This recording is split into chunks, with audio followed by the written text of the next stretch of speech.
Hey everybody, so it's January 8th, and I was sitting here just thinking about a lot of stuff that I wanted to do, right? I had so many things that I always write on a list on my phone that I wanted to do, and then I put some in my laptop. So, in a way, this is kind of my vision board because materialistically, I wanted to make my house a eco-friendly house. And I am not only doing it for the aesthetics, but to help me breathe because I'm allergic to dust and I'm allergic to a lot of other stuff. So I wanted to redo the house, but I wanted to wait until I move. So that being said, I'm gonna wait till I move to redecorate the house and do what I need to do in order to make me breathe a lot easier and be comfortable, but also live stylishly. So another thing I wanted to do, the eating part. So as you know, I don't make resolutions, I just do it. So my plan each year was to do bigger and better things, step up in a healthy world. So according to my neighbors, I'm looking good. I'm losing a lot of weight. They tell a difference. I come in the party, everybody looked at me and they was like, "Oh, you look nice. You look beautiful." And one woman out of the whole group was like, "Okay, Tyra Banks, I see you." That was one of the best compliments I ever got in my life because you're basically saying that you could tell that I'm slimming. My face might be chunky because I had Bell's palsy. That's when one side of your face has your muscles has been paralyzed. Facial muscles, it's been paralyzed. I had gotten it from a couple years back after being hit in the face.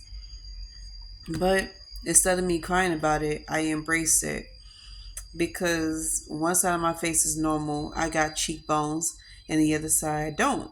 So when I smile, I could tell, but it's going to look a lot better once I start slimming down because I have 10-pound weights in my room.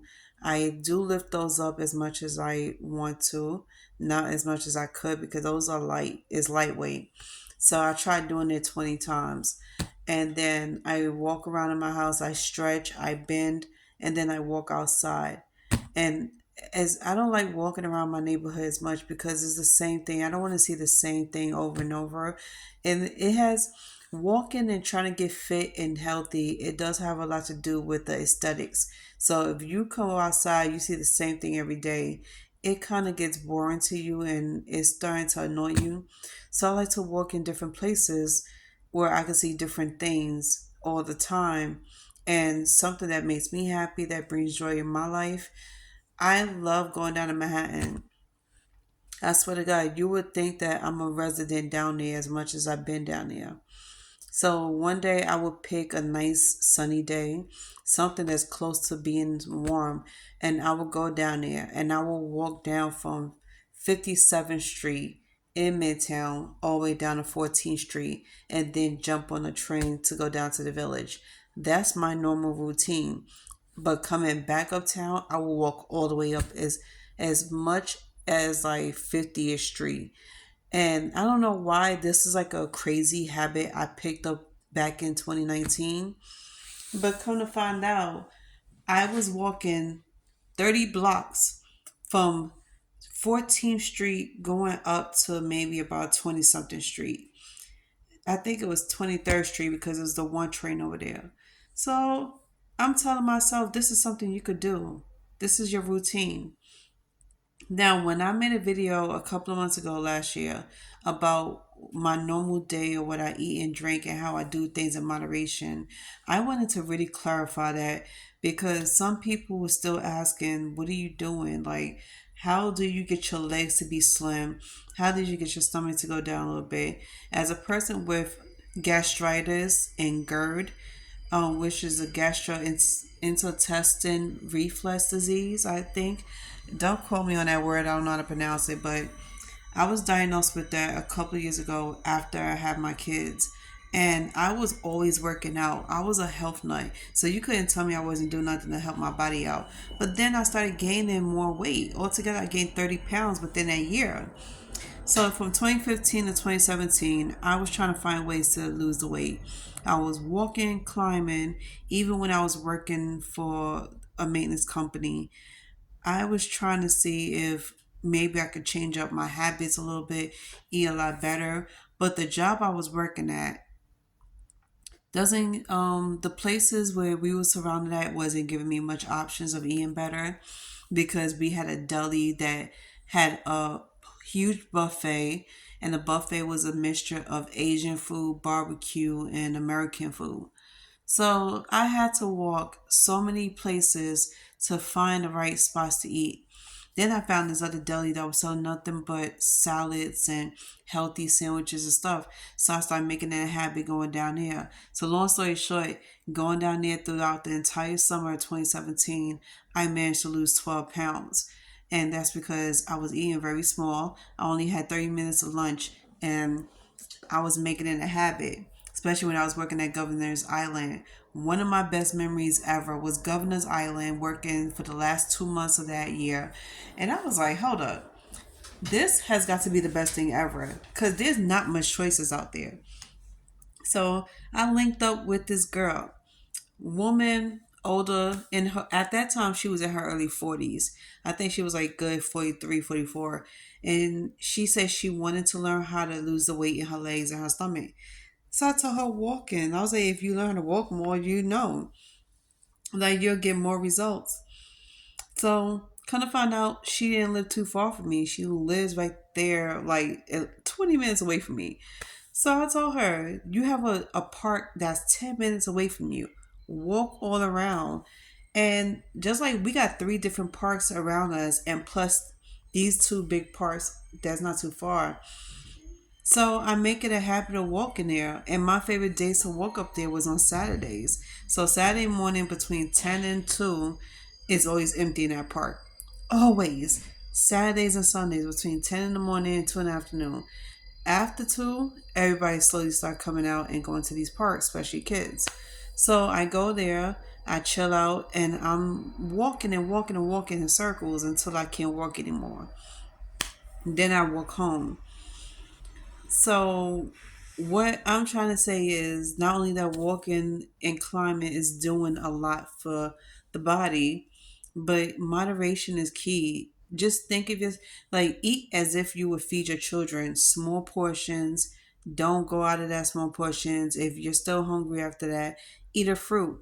Okay. And I started doing that a lot more too. I started adapting to eating a lot of fruit because I was scared to death of eating high sugar fruits like strawberries and other stuff. But then I was like, you could lower that down too. So I eat half a cup, and I measure out how much I'm eating. So just like how you measure your sugar, you measure your rice, I measure my cups of fruits. So I instead of me eating a big ass plate of fruit, I'm eating a small cup of fruit. It's like one of those small fruit cups. So use that, do that, and use it in your own kitchen. Like that was one of the things I did. The small cups of food. I'd use portions no more bigger than my hand. And then the sparkling water, way better. 0 calories, zero sugar.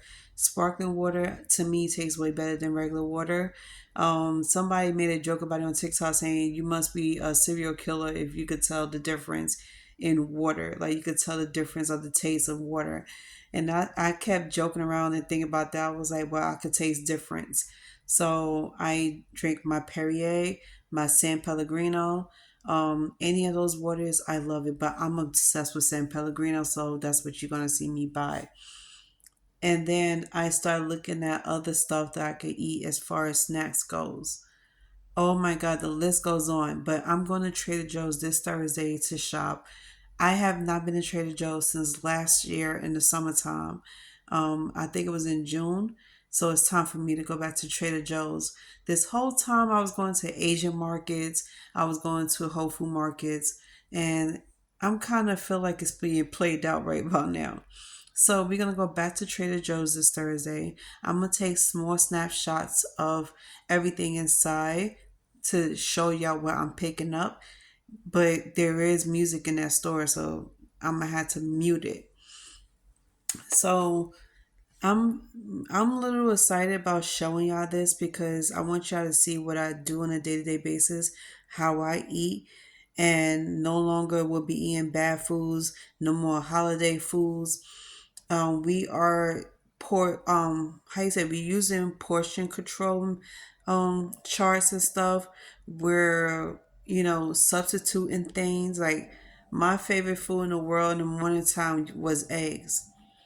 Boy, oh boy, when I eat eggs, the last time was like in December, I end up going to the bathroom. So my body is no longer is like in love with eggs. So I use the vegan products.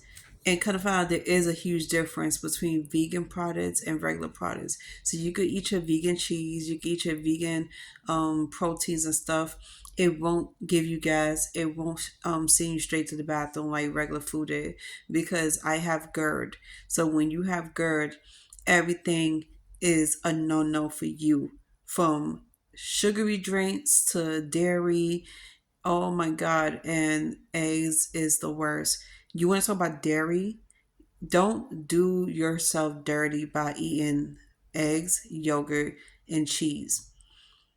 You want to be going to the bathroom a lot, you want to have cramps, you want to feel uncomfortable and bloated, be my guest. But I did that more than once. I sent myself to the bathroom. I was feeling like I was in hell. I was like, hell no. Then I caught myself trying the latte ice cream. Of course, it's expensive. The shit is $9. But so what? I would have that bucket of $9 any day just to avoid going to the bathroom. So when I want my own sundaes, I want my own milkshakes, I will have to do vegan ice cream. And it does taste better. It tastes lighter. You don't taste the sugar in it as much. And it doesn't take you to the bathroom. So another thing I started doing is putting more beets and veggies in my diet. So according to my Haitian friend, you can eat beets, just don't eat too much because it's very rich. And you definitely don't want to overdo it thinking you're doing the right thing because it will hurt your blood. So I got to find a balance there because, like I said, I am one of those people that will OD on vegetables if I find it and it's a great price range. And then I learn how to put some taste to it. So yeah, so stick around for part two of this video. Thursday, we're heading out to Trader Joe's early in the morning. I want to beat the crowd. Trader Joe's is always crowded. And I was like, damn, because you would think early in the morning everybody's at work or at school. When I went to Trader Joe's and it was 11 o'clock in the morning, it was super packed as if nobody went to work, as if it was a holiday. I was extremely upset because knowing I had to sit in that damn line, I was like, and I didn't eat. And this was, yeah, I didn't eat at the time. So by the time I got home, I was extremely sick from not eating. I was hungry and I was tired. Yeah, and shit like that causes you to eat very bad. So check out for part two, and I'll see y'all later.